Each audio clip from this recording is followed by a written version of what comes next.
প্রসাদ তৈরির সময় কুসুমের শাড়িতে আগুন লাগায় কুসুমকে বাঁচিয়ে নিল ইন্দ্রাণী। ধারাবাহিকে শুরুতেই দেখা যাচ্ছে কুসুম হাসপাতালে একা একা বলছে অবশেষে বড় সাহেবের অপারেশনটা শুরু হয়েছে, আমার পক্ষে যতটুকু সম্ভব আমি করেছি, ভগবান তুমি দেখো বড় সাহেব যেন তাড়াতাড়ি সুস্থ হয়ে যায়, এর চেয়ে বেশি আর আমি কিচ্ছু চাই না।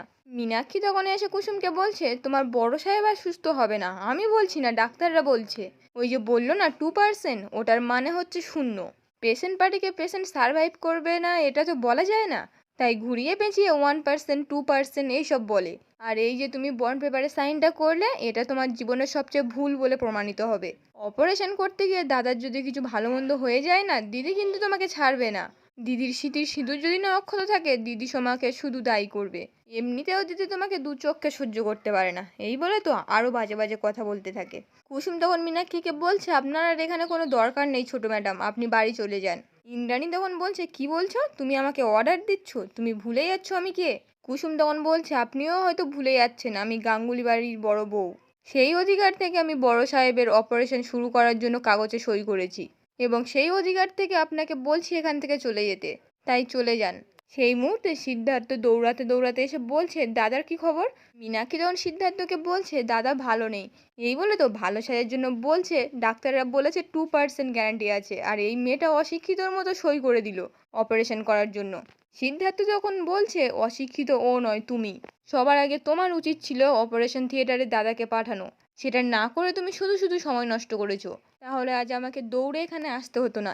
এখানে যদি অনুশ্রী বা বৌদি যে কেউ থাকতো তাহলে এত দেরি করতো না, সইটা করে দিত।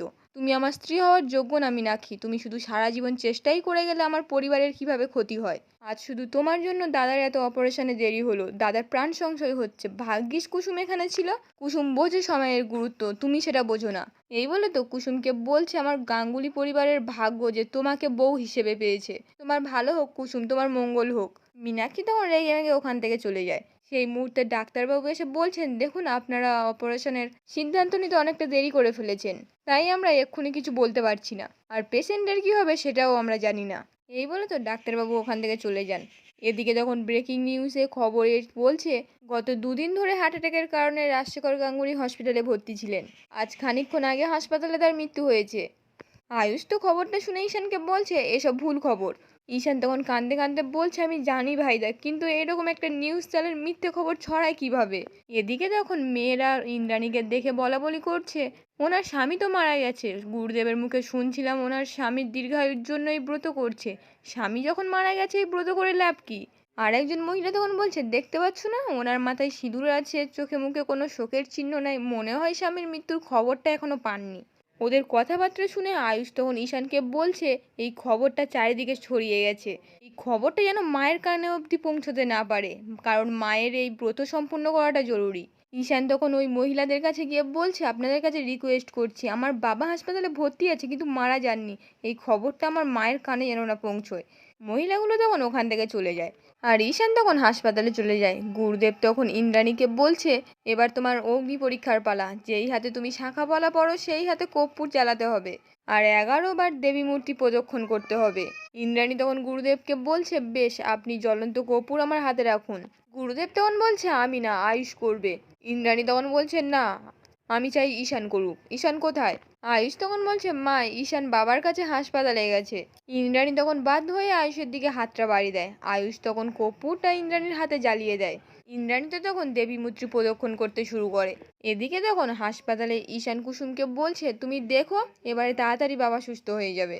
সেই মুহূর্তে অনুশ্রী কাঁদতে কাঁদতে দৌড়ে এসে ঈশানকে জড়িয়ে ধরে বলছে আমি বাবার খবরটা পেয়ে এখানে চলে এলাম। ঈশান ঈশান বলছে ওগুলো ফেক নিউজ, যারা এই নিউজগুলো করেছে তাদের বিরুদ্ধে আমি লিগালি পদক্ষেপ নেব।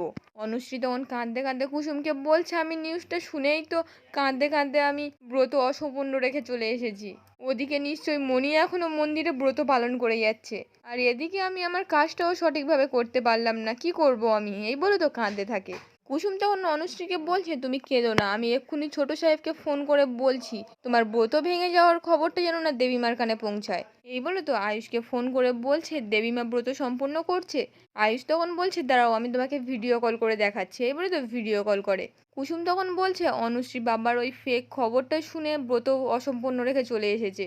আয়ুষ তখন কুসুমকে বলছে অনুশ্রীর এই অসম্পূর্ণ কাজটা তোমাকে সম্পূর্ণ করতে হবে। কুসুম তখন বলছে কিন্তু দেবীমা তো আমাকে ব্রত করতে দেবেন না। আয়ুষ তখন বলছে দেখো তুমি যদি না এখন করো মা যে এত কষ্ট করছে সেটা তো অসম্পূর্ণ থেকে যাবে, বাবার ওপর আবার বিপদ আসবে, তুমি নিশ্চয়ই এটা চাও না।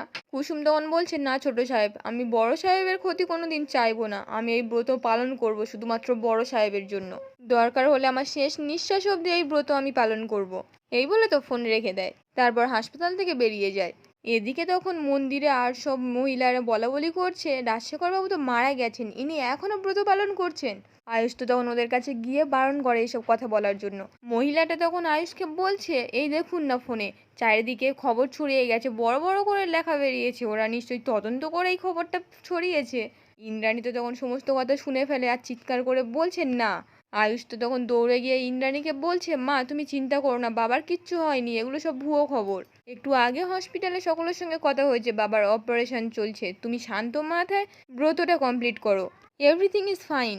মীনাক্ষী তো আগে থেকেই কুসুমদের কথাবার্তা শুনে নিয়েছিল, তাই মন্দিরে এসে আয়ুষকে বলছে কিসের ফাইন আয়ুষ, তুই দিদিকে বলিসনি কত বড় একটা ব্ল্যান্ডার হয়ে গেছে, যার ফলে দিদির এই ব্রতগুলো কোনো কাজেই আসবে না। ইন্দ্রাণী তখন অবাক হয়ে বলছে কি বাজে কথা বলছিস ছোট।